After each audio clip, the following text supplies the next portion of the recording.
السلام علیکم ورحمۃ اللہ وبرکاتہ۔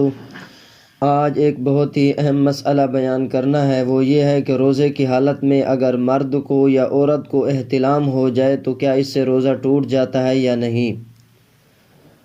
اگر ٹوٹ جاتا ہے تو اس کے بعد کچھ کھا پی سکتے ہیں یا روزہ داروں کی طرح رہنا ہوگا؟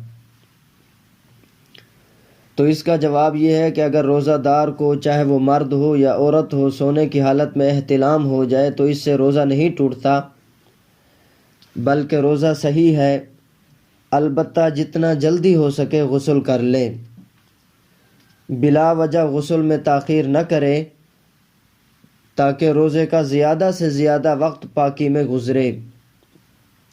غسل میں اتنی تاخیر کرنا کہ نماز قضا ہو جائے گناہ ہے۔